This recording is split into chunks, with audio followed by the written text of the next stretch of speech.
Hey folks, welcome. This is DeShannon Levin, and I want to show you the books that I own that I read in 2024. These are all reviewed on my Goodreads and in my YouTube video book chats. And these are of the, I think it was like 109 that I finished reading in 2024. These are just the ones that I read and I owned. I do a lot of reading on Libby, either reading audiobooks or ebooks and reading those on my Kindle or my phone.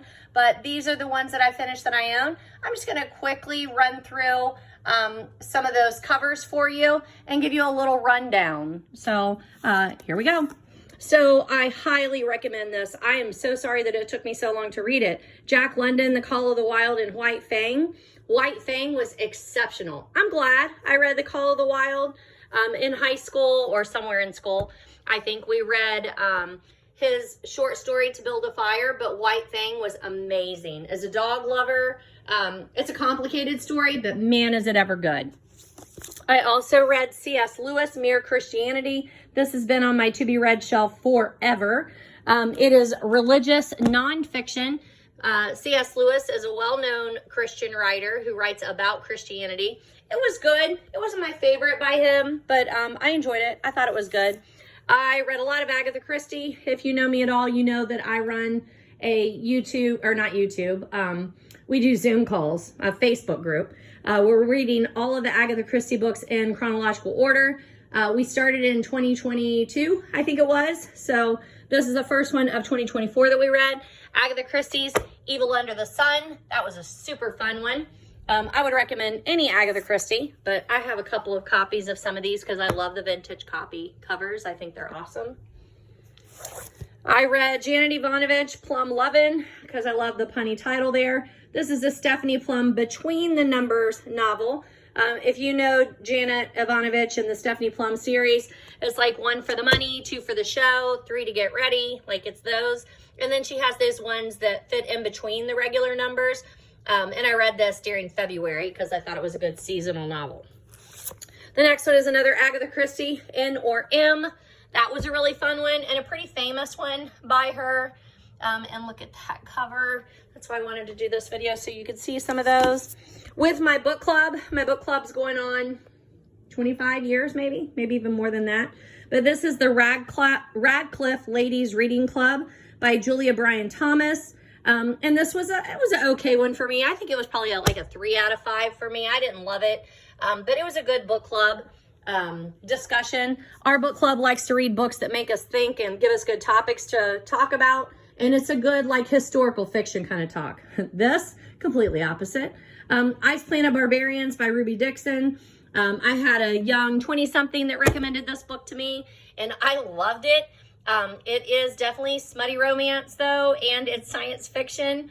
The barbarians are on a planet that this particular protagonist gets dropped on, and they fall in love, and she stays there with him and makes a family. So it's crazy. Like, I don't even know how to describe this book to you. Where is it at? Here we go. Jove book.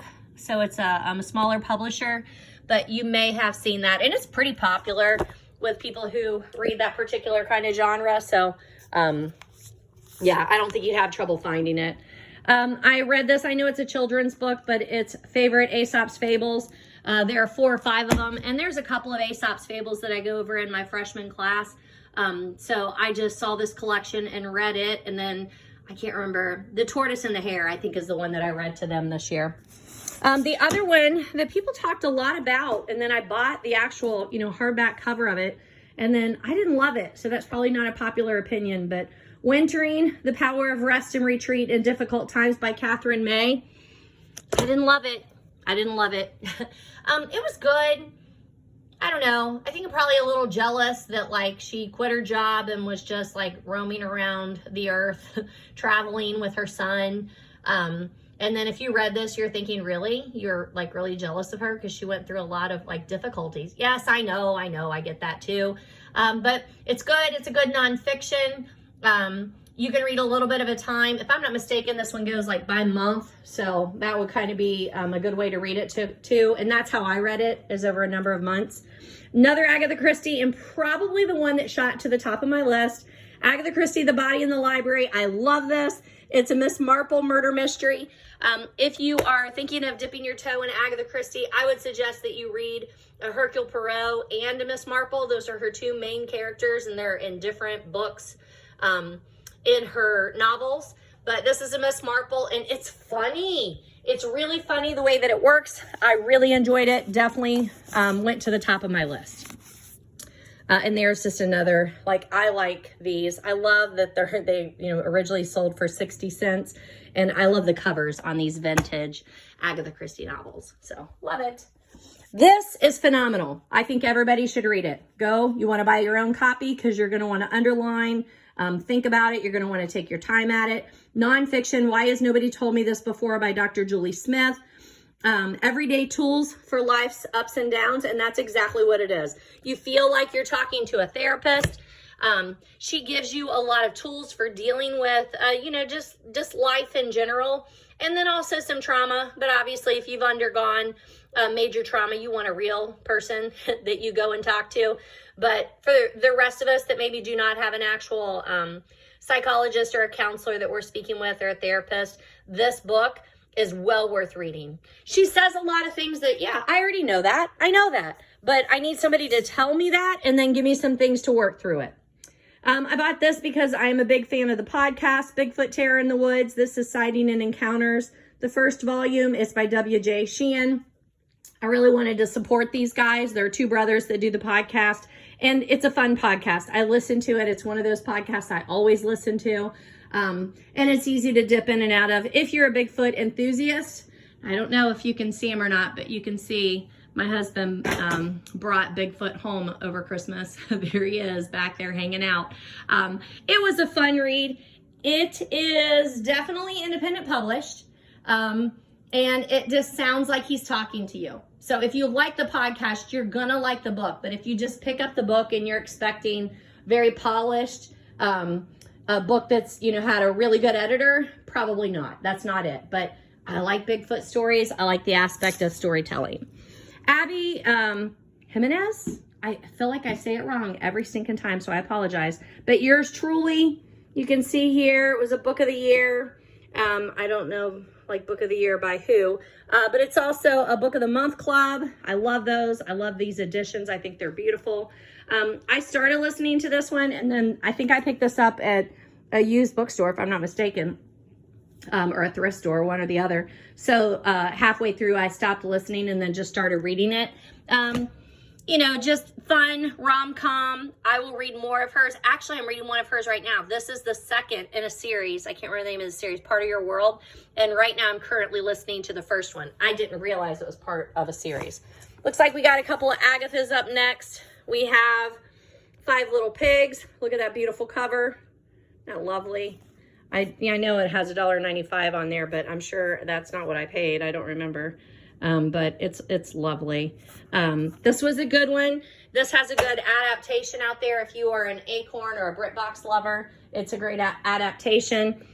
This is Murder in Retrospect, which I believe is Five Little Pigs' alternative title, Hercule Poirot Mystery. I'm pretty sure that's the same story, just two different titles, and that often happens with Agatha Christie. It'll depend on if the book was published in the United States or Britain, or if it was the first edition, that sort of thing. The next one's another Agatha Christie, The Moving Finger. Look at that cover, people. Look at it. Isn't it awesome? I don't even remember this one, though. Oh, Poison Pen. Yeah, got ya. Yeah, it was good. Not my favorite, but that's part of the pleasure of reading them like we're reading them. This is another Moving Finger, and that is an equally amazing cover. Look at that. Originally 50 cents. I didn't pay that. I paid something else, I'm sure. But I'm happy to pay for those vintage Agatha Christie's. I love them, and I want them to be on my shelf. I read this, Robert B. Parker, Rough Weather. I thought it was, going to be like, it's a Spencer novel. I thought it was going to be a good one for leading up to my son's wedding. That's what it looks like, right? Good seasonal read. No, it was a thriller. I should have known that because I love Robert Parker. Robert B. Parker writes mystery thriller kinds of books. He has male leads that are, a little slapstick, but really more of like a gumshoe detective, very short, choppy kinds of sentences, but I do really enjoy them, and I enjoyed this too. And that Spencer also had a TV show that was after him. I'm gonna walk over here and let my dog in. Oops, because I just kicked over the books. So if you watch the show Spencer, then you would probably enjoy that book series also. Sorry, you got a big old shot of my PJ pants that I've already changed into. But I like Robert B. Parker. I continuously read his books, and he has a bunch. I Chiffon by Duffy Brown. I went to an event this fall that was hosted by Duffy Brown, so I was trying to read her books. Stella, please don't step on my books, please. And I had already read this one. It's a consignment shop mystery. It's a cozy mystery. Murder is Good for Business. I had already read it years ago, so I just read it again. And I enjoyed it. I didn't love it. Unhoneymooners, I loved Christina Lauren. This was a super fun read. I will read more of Christina Lauren. Rom-com, and yes, it is very funny. So it's the sister and the brother of the bride and the groom, respectively. And the bride and the groom get sick at the wedding, and they can't go on their honeymoon. So they send their brother and sister together, and they also do not have a good relationship to start with, but they send them on the honeymoon so they can get their money out of it. And it's just super funny, quirky funny. I think you would enjoy it, especially if you're looking for a good summer read. You might want to put that on your list. Towards Zero is another Agatha Christie that we read. That was a really good one. It starts out at the end, and I always think those are cool. There's an old guy, and he is basically saying that, that's how murders always happen. You have to start at zero and then work backwards to see what brought us here. I've been reading the Murder, She Wrote series. Jessica Fletcher, I know she's not a real person, and David Bain. Some of them are with David Bain. I think all the ones I'm going to talk to you today have been written with David Bain, if I'm not mistaken. And then, so I read a couple this year of these. Some of them I own, some of them I don't. I enjoy the series. If you are someone who has watched the series Murder, She Wrote, you would enjoy the cozy mysteries. I listen to some, but my Libby doesn't really have a lot of them on audio, so I'm either borrowing the ebooks or I'm buying the paperback books. Most of the paperback books I bought at half-price books. We went to Hawaii this summer, and I wanted some Hawaii reads. This is a chunker. This is James A. Michener's Hawaii. He has several, I don't know the other titles, but, here it says author of Mexico. He has several of the ones that are like this that tell you the whole history of Hawaii, but it tells you in a narrative form. So it mixes some nonfiction with fiction in there. I enjoyed it, but man, it was a lot. And it was probably the only book I actually got through while we were in Hawaii. But man, it was a lot. But I'm glad. I'm really glad I read it. It made it very relatable when I was there. Agatha Christie, Death Comes as the End. That was a really good one. That one, it looks like it. This is the one that's set in Egypt. So it's most of Agatha Christie's are set sometime around when she wrote them, 1920, 1930, 1940. But that one went back into Egyptian times. Now, I had already read this, so this was a reread for me. Rich Dad, Poor Dad, Robert Kiyosaki, I think. But I reread it with a friend of mine online. He was interested in some finance books, and I suggested that one, and then we reread it together and talked about it. This is another book of the month, another one for book club, The First Ladies by Marie Benedict. You would know Marie Benedict. She's got several. This was a book of the month in 2023. She's got several books that we've read over the years in my book club. If you are someone who's looking for books that have something to talk about, you would be safe to go with any of her books. We've done several. Next, several ones here are some Agatha Christie's. I'm trying to keep it from all falling over here, so bear with me. But the next few here are Agatha Christie's.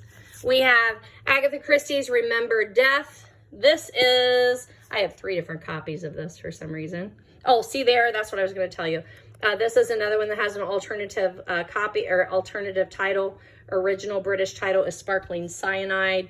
So I've got a couple like that. And then, here's another, Remember Death. And then here's another that's the Sparkling Cyanide. This one's my favorite, the Fontana book. I don't think I have any more of these. So look how cool that is. I love it. I think that's a really cool one. Look at that. I love it. And that was a good one. That was a good read. Sparkling Cyanide went up to the top of my list. Still didn't take place of Body in the Library, but it was close. It was a really good one. One Italian Summer, book club edition. Where's it at? There we go. Contemporary fiction. Oh, I thought usually it tells you like what month and year that this was a choice, but unpopular opinion, because everybody I talked to loved this book. Our book club read it. I did not love it. And I missed the meeting where they were talking about it. I think they did that when I was in Hawaii. They talked about it. And usually, even if I don't love a book, when I then go to the book club, I end up loving it. But yeah, this one, I never got a chance to do that. And I didn't love it. I don't know. No, it's not time travel. It's like alternate universe. She goes on a journey and her mother meets her there, but her mother is no longer, like, she's passed away. It's a like younger version of her mother. I don't know. I just didn't love it. I do love Anne Lamott, so I read this, Traveling Mercy, Some Thoughts on Faith. It's by the author Bird by Bird, which I absolutely love, and I've read multiple times because it's so good. But I didn't love this one. It was okay. Didn't love it. It was okay. Agatha Christie, Murder After Hours. This was also titled The Hollow. Look at that cover. And this is the like Hercule Poirot, his hat and his mustaches. Mustache. He does say mustaches though, because I think he takes them off and puts them on. But that's a lovely one. And it's a pretty classic kind of Agatha Christie. So highly recommend any of those. And then there again, look, $1.50. Are you kidding me? Love it. Here's another Murder, She Wrote, Martinis and Mayhem. It's based on the television series, so that's probably something that I should tell you. You know how lots of books are published and then they make movies or TV shows to go with them? This was opposite. This is the other way around.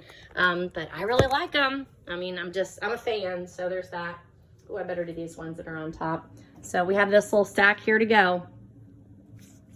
I read Sow Belly. This is The Obsessive Quest for the World Record Largemouth Bass.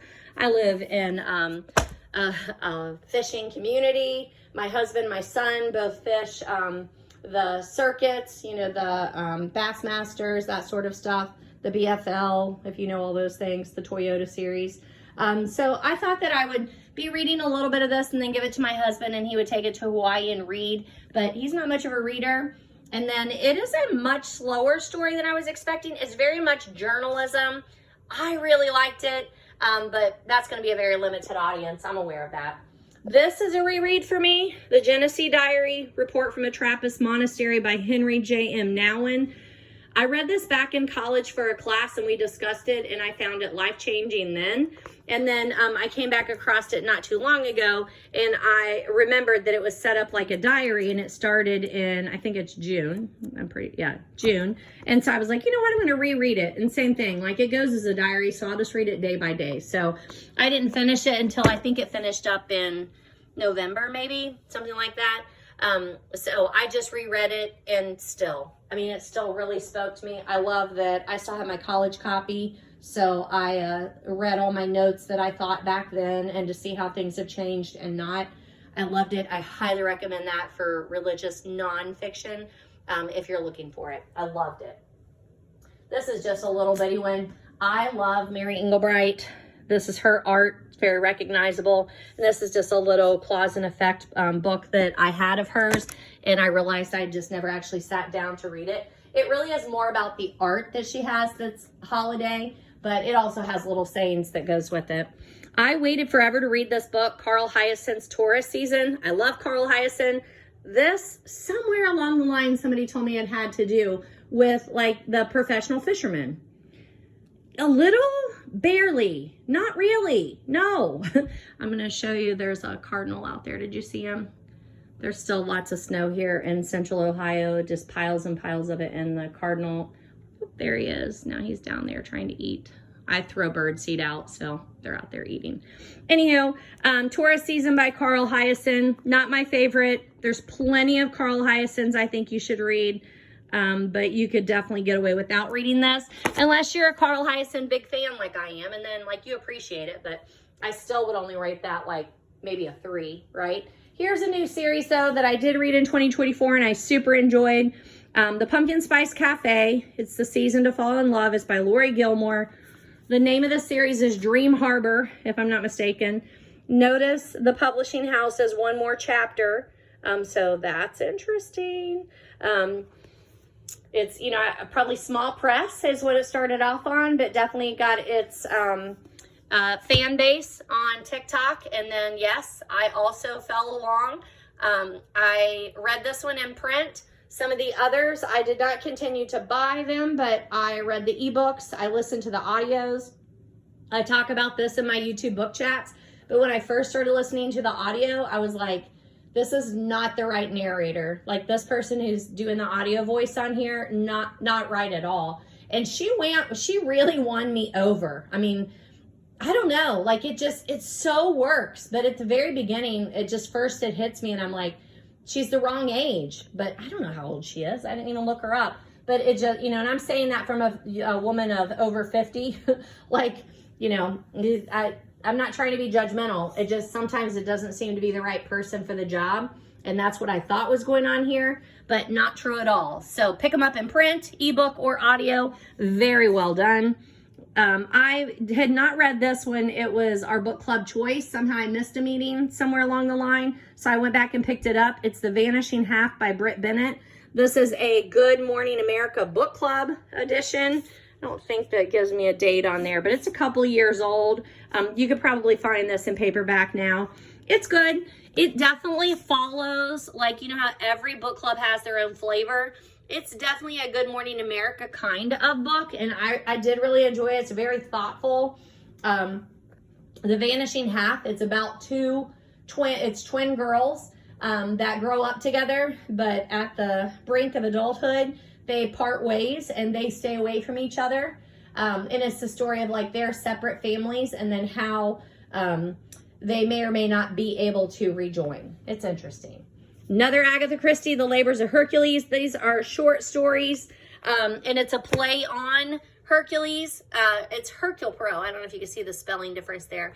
But, you know, Hercules, you may have heard of before. Hercule Poirot had not heard of Hercules. So when someone tries to make the comparison, he doesn't know what they're talking about. And this is another one you look there, like originally $1.95. But then he decides that he's going to pick his cases based on the stories of Hercules. So if you know those stories, this would be more enjoyable. I didn't know a whole lot of them, so I just looked them up on Wikipedia and then made sure I knew what the story was as he was choosing each of the cases. Killer and Crinolines is another one of those Duffy Brown books. This was the second one. And like I said, it's a cozy series. It's not going to be my favorite cozy series, but I appreciate her putting on the event that she did here in Northern Kentucky, and I would go again. I just didn't love it. Speak. This is a reread for me by Lori Halls Anderson. I read it with my elective class that I taught last semester, Young Adult Literature, and we just started again. So I read about 15 pages in class of this book today. It's phenomenal. I think everyone should read it. But I teach freshman English, and I don't choose a class novel because I think it's so hard to do. Sorry, my husband's phone is here, so it'll play a little background for you. But he is not. He actually left it at home. So we're just going to let that go to voicemail. Give you a little bit of music on the background there. Love, Lies, and Hocus Pocus. Beginnings, Lydia Shearer. I picked this up at thrift somewhere. You can see it's got Chenoweth Press. That's probably a small press. Doesn't look familiar to me. But oops, I really liked the cover of this. Like, look at that cover art. That's a fabulous cover. And I enjoyed the story. It was very mystical, very seasonal for Halloween, kind of witchy, but it does turn the definition of a witch and a warlock on its head. And I thought that was cool. Here's another Agatha Christie. There is a Tide. Look at that one. That's one of the best ones I have too. It's a pocketbook. How cool is that? Complete and unabridged. It's lovely. This was a fun one. I want to make sure you can see that. That is just so pretty. If you love Agatha Christie, this is just lovely. But there is a Tide. That was a good one. Not super memorable, but it was a good one.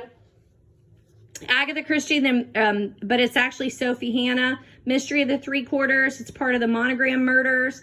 They're the new Hercule Poirot mysteries. So Sophie Hannah is given permission by the estate of Agatha Christie to use Hercule Poirot in new stories. And I liked it. This is Mystery of the Three Quarters. They're very well done. I'm happy with it. I can tell it's not Agatha, but at the same time, I like it. I mean, it's Hercule Poirot. It's true to him. I think Agatha would be proud. They hold my attention. Whoops, there they go. I've got to put all these back on the shelf. That's why I'm doing this video today. So don't think I'm being disrespectful. Like my books, I will put them in happy places, I promise. Kate Carlisle, I'm one of Kate's readers, so she sends us a copy of her books just right as they are published to in exchange, free, in exchange for true and honest reviews and out there on social media. So that's what I do. And I love the Fixer Upper mystery. That's what this mystery series is. And she has another one, the Bibliophile mystery series. But this Knife Before Christmas, so I had to read it like in October, I think it was. But they're beautiful books. They look great up on my shelves up there, if you can see them. They are lovely up there. And I really enjoy the Fixer Upper series. The main character, Shannon Hammer, rehabs houses, and it's a series on Hallmark too. So I don't know how many they've done, 2 or 3. We read this for my young adult literature class. It bombed. I liked it okay, but barely anybody else did. Stormbreaker, Anthony Horowitz, the Alex Rider adventure. Excuse me. Alex Rider, there's a series on Netflix, and I showed them a couple of episodes of that too. And they liked watching it, but none of us really enjoyed reading it too much.